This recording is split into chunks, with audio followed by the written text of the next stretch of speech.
about the Evergreen shooting, about the kid who they said was a uh, insurgent cell or extremist cell. He was an extremist cell. That's the exact word they used. Um, I'm gonna have to watch this as it unfolds to understand more. But there's a giant problem in America right now, and I know this sounds cliche, but it's a parenting problem. It's a problem almost like kids being raised by kids, except like the adults are kids, but not, right? Like they're financially adults, they're adults in most situations, but where it matters, like they're just as infantile as anybody who doesn't know any better. Right, so this is just a theory, right? But they said extremist cell. They didn't say terrorist cell. They said extremist. That very likely could indicate the fact that he was some type of what? I don't gotta. There's a lot of things he could have been as an extremist, but whatever it was, he held his beliefs to the point it was extreme and conflicting with the beliefs, the core tenet beliefs of the United States. Otherwise, and he, the people in the group he's in are, in fact, known to cause violence or act out in some extreme type of way. Now, hear me out when I say this, because I don't think I'm tripping. Right? American parents tend to be very let your kid do what they want, right? Not all of them, but a lot of them. So we end up with a problem where kids are they're not so much guided as they're left to their own devices, right? And I've seen this in my own life. Like, and I grew up dirt ass poor, right? Like, not a pot to piss in, right? I think that Evergreen shooting,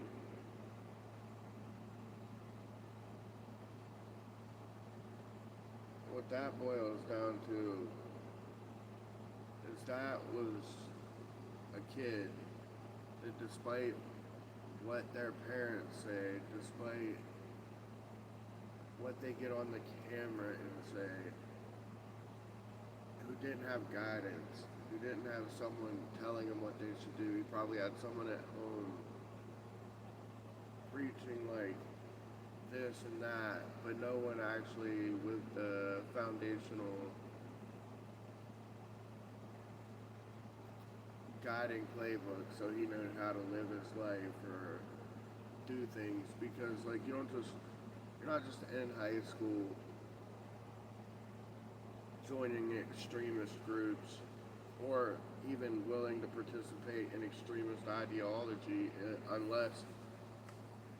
unless you don't got any principles or stepping stones to act on, right? Like you get, if you're joining, you know, extremist groups in high school, there's something else going on besides like he was just left to his own devices. You can't tell me that. And for all the people that are like, oh, this is just tragic. How did this happen?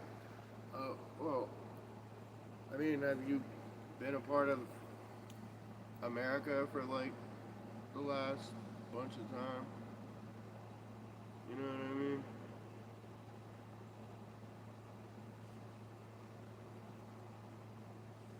There's been school shootings, there's mass shootings. Somebody tried to take out the president. Just yesterday, somebody shot one of the people in America that's literally an activist, but harmless. He was a pacifist, but all he did was go around to campuses and talk, and like he was a Christian, held Christian values, but he didn't push those Christian values. What he mainly did was Q&As, question answer, question answer.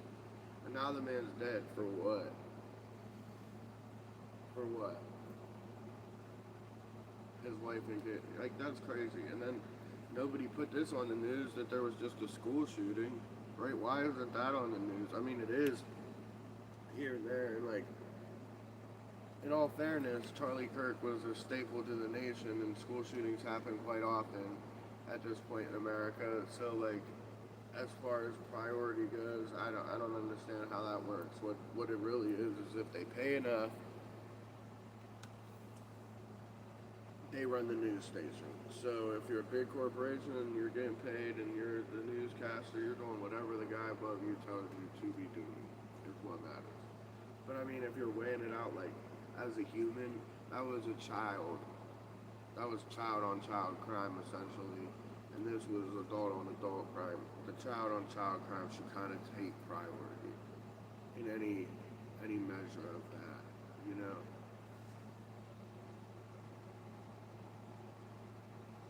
When I think about Kirk, I think it's a shame. What? That poor man, dude. Like, he wasn't out there doing nothing wrong to anybody. He wasn't hurting nobody. He wasn't provoking nobody. And then out of the blue, this random guy comes and bow over. Now his wife and kids have to suffer the rest of their lives because someone thought themselves judge, jury, and executioner over the situation. And don't get it twisted. I lived a life where it's like, I don't really have the gumption to be judging other people when it comes to like life decisions or what kind of criminal acts they're committing, right? But in this particular case, it's like, that's not just a criminal act. What that man did was evil. Charlie Kirk was a good dude. Whether he was left, whether he was right, whether he was in the middle, it doesn't matter. None of that matters. Like, the whole point of being an American is be free. You know, like, live life unabated, life, liberty, and the pursuit of happiness. Oh, and for any of you watching, did you realize that there was a book released the day before Charlie Kirk died about Charlie Kirk's death?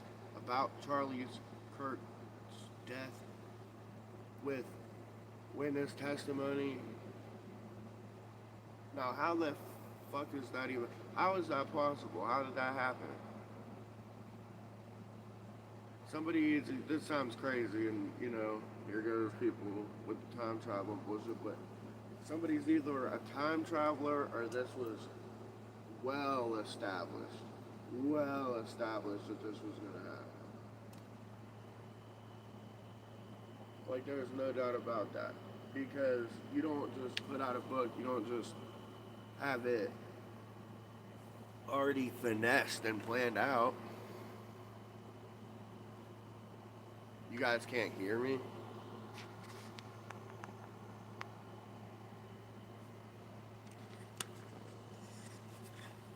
Hold on. Can you hear me now?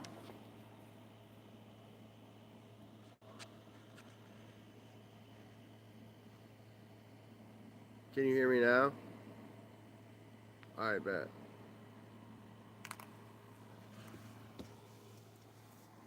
Sorry, guys.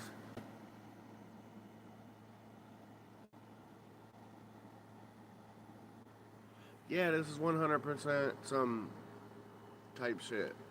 I'm not dumb enough to sit here and put a spotlight on my face, but you're right. It seems set up.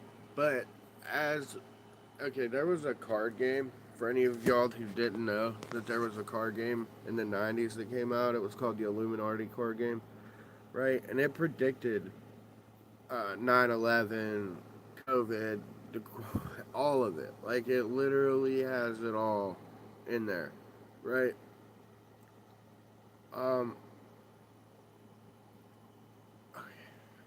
In a brief point of fact, right, there's two governments that in America. There is the United States of America, then there's America.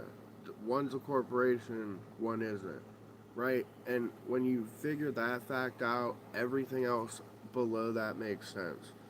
right? Like me and you live on a stage, and everything that's happening around us is theater. And it's the worst type of theater because it's like they're using real people, real lives, ruining countless people in the process to do it, but it doesn't matter because as long as the agenda's served, the agenda's served. It doesn't matter whose lives they ruin in the process because a lot of these same people doing it with billions of dollars know that they're it's not that there's not a point to life, it's that there's life after life after life after life. So even if they're super evil geniuses in this life, they feel as though it's not going to matter, right? So there's no like actual consequence for anything they would do, right? So imagine that you have billions of dollars and your philosophy on things was this, right? Was that you would manipulate the world in due course in any direction you thought you could if you had no conscience, if you were a bad person, right? It would the world. Now imagine you amass 20 or more of these people, just 20 of them, to amass all this money in it, all this money. Our lives become stages to these people. It becomes monopoly, except on a grand stage, because they have all the money to manipulate everything. So like, it's not a joke when people are out here like, oh, this is going on, conspiracy this, conspiracy that. Well, it's a joke that more people in the world are ignorant to it. It's a joke that there's people like me who spent their lives as criminal drug addicts, right, coming out the woodwork, getting sober, creating businesses because there's something bad coming. Because you can't, for what's next, you can't be fucked up like that. For what comes next, the next part of history, those who are sleeping are those who are gone.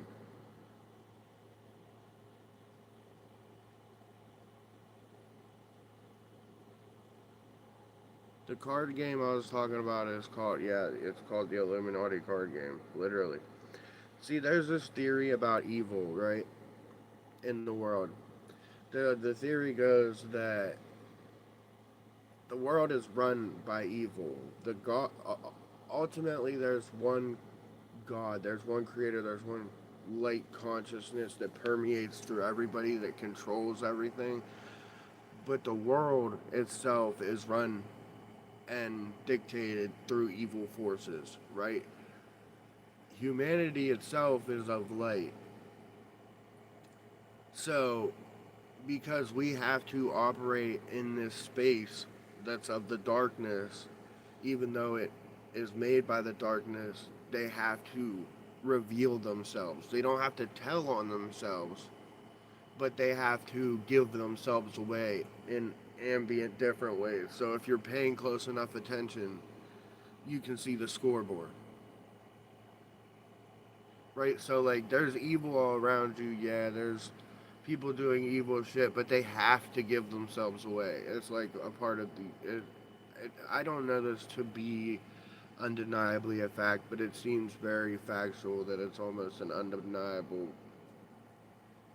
like law of the universe that it it's got to tell on itself in one shape or form. I mean, I can't say I'm a Christian. I can't say I'm not either. Okay, I believe Jesus existed. I believe he was God in the flesh. I believe he was the consciousness of the universe, the greater consciousness, like the manifestation of what I call the great consciousness of the universe come into a flesh body. I do that. That's all to me. That's fact. Like the Bible is true. But I also believe that there's absolutely 100% more to that story. right? Like we can only see it from a human perspective, right? So we will never be able to like break the math of what that is because we don't have the capability of it. I mean, some of us do, but all I'm saying is that you can't. Jesus was God incarnate. Jesus came here in a body, like to ride around in a human vessel. But you can't send one messenger on the planet and expect the message to get to everybody on the planet, right? Jesus was the de facto key messenger, God incarnate, but he was the key messenger. There was people throughout history at all times trying to bring humanity closer to what is the mass awakening. Like Christians of today aren't the same thing as Christians that existed when Jesus existed. Like most Christians of today are very judgy and they persecute before they ask questions when Jesus would be absolutely ashamed and appalled at that behavior. Uh, he himself was surrounded by crooks and criminals because those are the people that he related to the most, that he was closest to, the people that.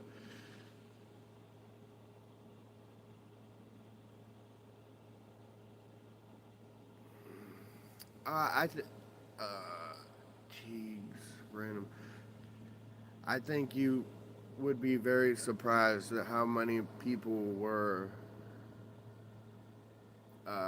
back back at the time of Jesus. It was more than you would think. Like there was still an entire world, and it might not have been a population of billions, but there was still like separations of continents and places, and like it was still a giant world with a ton of people in it.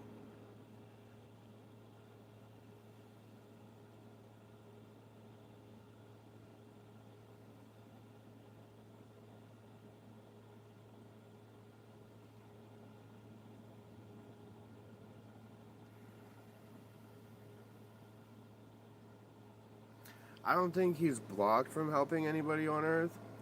Um, okay, so when it comes to God's help, right, I don't ever refer to God as God unless I'm talking to somebody else.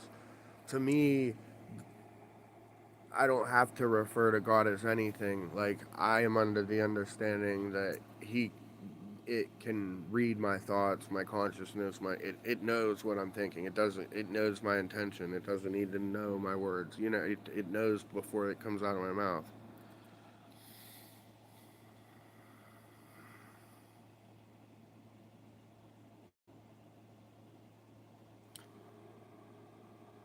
Um okay. Let me finish about God, then I'll get to skinwalkers. But we are all little fractals of God. Like God, Jesus was God fully manifested. We are fractals of God manifested. Right? So like the reason Jesus was so special is because he was the full life force of what God is manifested in a physical body. Human beings were made in God's image, not just in the sense of what we look like, but we are little fractals of the energy that makes up the God consciousness. That's what gives us our consciousness. So, like, God's not blocked from helping us. We are gods, but we're not gods, big G. We're not gods, little g. We're not. Like, people, when they use that word, are taking it out of context. We're not blasphemy, as in, oh, we're gods, we control the universe. No, we are fractals of the energy that consists of what we call God. That's what animates us and gives us life and the ability to consciously talk to Him. When you are blocked from blessing, it is not because God chose to block you from blessing. It's because you yourself feel like you don't deserve it, right? So when you want that blessing, you have to revamp, take your time, and remind yourself of all the reasons you deserve it. And first and foremost, you could start with, I am a valid part of the universe. I am a valid conscious living being. I was put here for a reason. The fact I am breathing validates me. And that by no stretch of the imagination means validates every behavior you have. It just means that you exist. And so if you're blocked from the universe, God, it's not because He doesn't want to help you. It's because you are unaccepting or unwilling to accept the help. Or if you received the help, when you received it, it wouldn't be a response of gratitude, right? So the universe will not, it might give you things, but if you're not going to respond with gratitude when it does, you will find that you will receive a lot less. If you have faith that, like, I live by faith. I don't call it up, I don't dress it up as much. I live by the general faith that the universe is going to look out for me. God is going to look out for me because I am a good person doing God's work every single day. I don't call it that. I don't run around and dress it up. I don't, like, would you like to know the good news? No. I know what I was called to do and I do it. Plain and simple. Alright, moving on. It says skinwalkers. Check it out. I think skinwalkers are aliens. Right? They might be supernatural or what we consider supernatural, and some of them, in fact, may have been here for a long time, but I think the vast majority of what we call skinwalkers are just shape shifting aliens. Some of them didn't come from, appear to have come from space to us because they came from space a long time ago and were already just here, right? So, like, by the time we figured out they existed, they're here already. And, like, here's another thing people need to realize: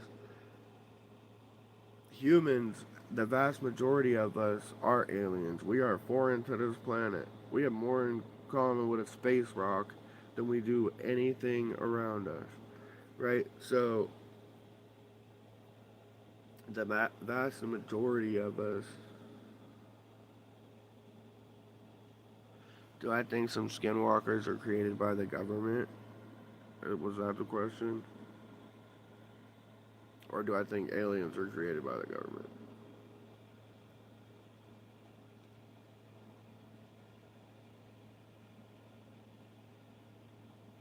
Question.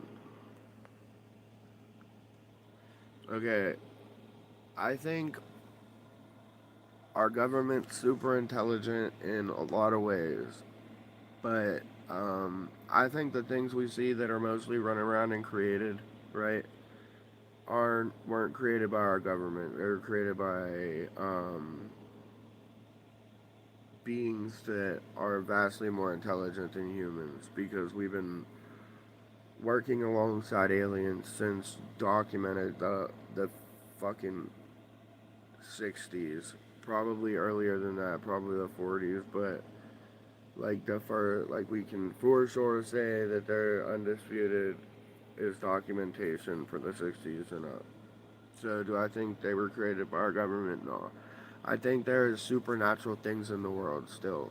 Like I think that there might be some validity to vampire lore and werewolf lore and like there's fucking insect aliens, bro, things that look like giant praying mantises, and then there is aliens that look like cat people and wolf people Then there's stories from ancient humanity that talk about cat people, wolf people, humans that were created to morph between animal and human in the same tablets that are talking about shit we know to be established fact today. So this was fact, but that wasn't. Just calls into the question the fact that there's a lot more out there to say that there's things beyond humans that exist that are sentient than we've ever thought. Just like, unpopular opinion, but I think there's an ice wall around it, or in Antarctica. Okay, hold on. I'll get to Antarctica in a second. The Navajo tribes, like the Indians, they're not evil witches. The skinwalkers, there's a whole section of skinwalkers that come from the Navajo that say that there are skinwalkers. There are witches from the Navajo that transform. They are evil witches inside the Navajo lore. Yeah, but like when I think skinwalker, I don't just think like Navajo shapeshifter lore. I mean, Wendigos are basically just cannibal vampires. I mean, depending on what lore you go to, or like, because most Wendigos appear more human than anything. They just eat flesh and organ as opposed to blood. So like Baraka from Mortal Kombat, like the teeth that dude has. To me, like when I think Wendigo, that's what I think. But like, okay, so there's an ice wall in Antarctica. All right, well they say there's not, but the United Nations has this map, and on this map, there's the ice wall. Then there's these continents they say don't exist. Then there's us in the middle, and around us there's an ice wall. Now, I don't think the world's flat. Let's not get it twisted. I don't think the world's flat at all. But, however, I do think that.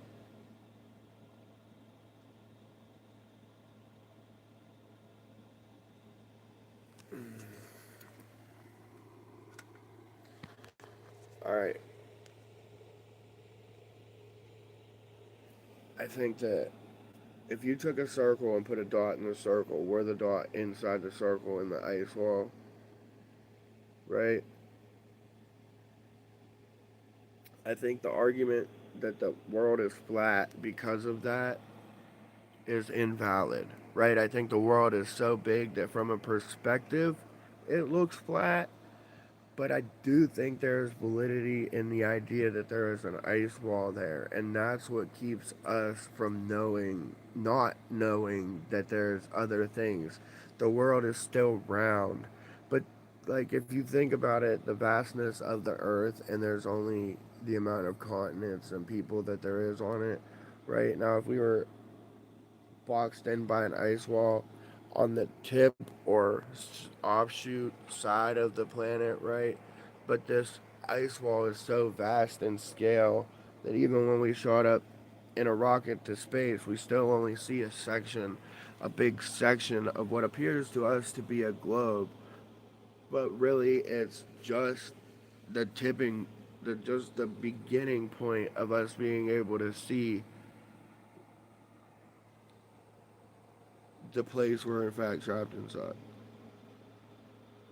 I know it's a sphere. I'm not arguing that.